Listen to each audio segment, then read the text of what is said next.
Hello, my name's Noel, I'm a psychotherapist. Welcome to my YouTube channel. Do subscribe while you're here. If you're watching this on my website, click on the blue link above, add in your email details, and I'll send these blogs to you on a regular basis. Ironically enough, today's blog is about the impact of social media on relationships. So things such as Facebook and Twitter, YouTube itself, blogs, etc. This sort of interactive world that we live in, where these electronic media give us so much access to each other. And what's the impact of that on our intimate relationships, and specifically around promoting anxiety within relationships? Well, not surprisingly, it does have an impact, and there are positive and also negative impacts. I'm not one of those sort of doomsayers around this sort of technology, but I think we do need to be aware of what we're doing, be mindful of how we're interacting with various social media sites and how that impacts upon the people that we are close to, our children, our partners, ourselves. So I don't want to be sort of judgmental about this. I think there's a lot of judgmental stuff that goes on, people trying to grab headlines and stuff like that. Social media is here, it's here to stay, it's unlikely to go away. It's, with wearable technology, for example, I've got one here, look, there's my Apple Watch. With this sort of technology now becoming part of our clothing, ourselves, our homes, it's unlikely that the issues are going to go away, and we need to learn to live with this stuff. So what sort of impact does it have? Well, it certainly creates the possibility of more connections between people and connections around the globe. And that, if there is insecurity in a relationship, will foster that. It will add fuel to that sort of fire, if you like.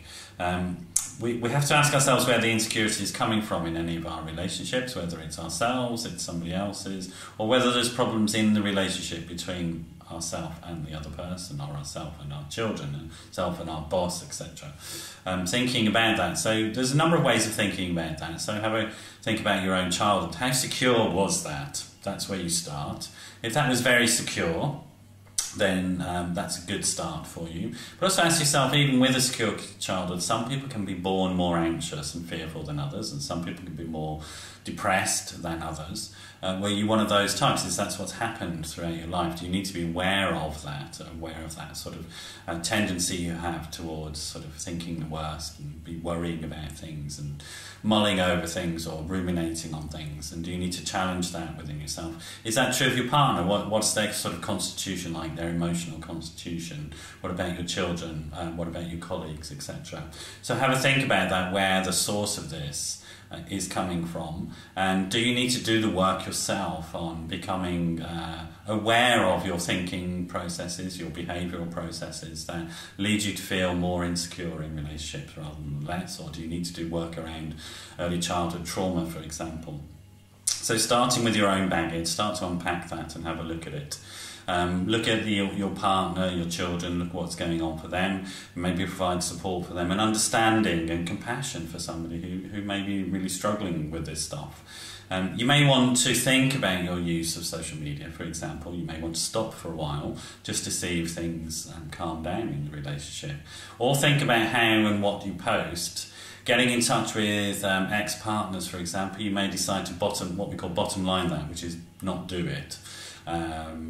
And you may decide that what you post will be sort of very light and easygoing.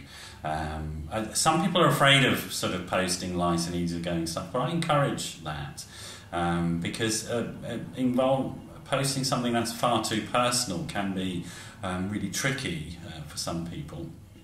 And it can open you up to sort of feelings of vulnerability and insecurity in and of itself. So I have a Facebook page, for example, Noel Dermot Psychotherapy Consultancy on Facebook. And whenever people post on that, I do ask them to be thoughtful about their own sort of personal boundaries and the impact that they're going to have on other people, as though it were a real-world relationship, and have a think about that. So I don't encourage oversharing on my Facebook wall, for example. I do encourage people to be safe and learn safe boundaries, or just utilise what we call safe boundaries when posting. Have a think about that in your own relationship to the social media world. Don't get involved in arguments. I mean, I think I see this.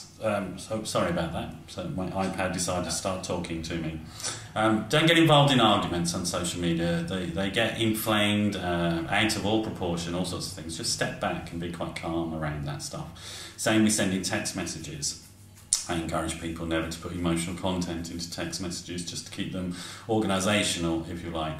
So there's a few thoughts and tools, etc., that you can sort of begin to apply to your use of social media. It's not going away, and if there are real issues for you in terms of your own personal baggage or your inability to communicate with your partner, do get in touch. The number's 07506 319 745. That's 07506 319 745. Maybe we can have a chat and have a look at what the issues are, and look at sort of more at the types of strategies that you might be able to employ in your life, in relationships yourself and to other people.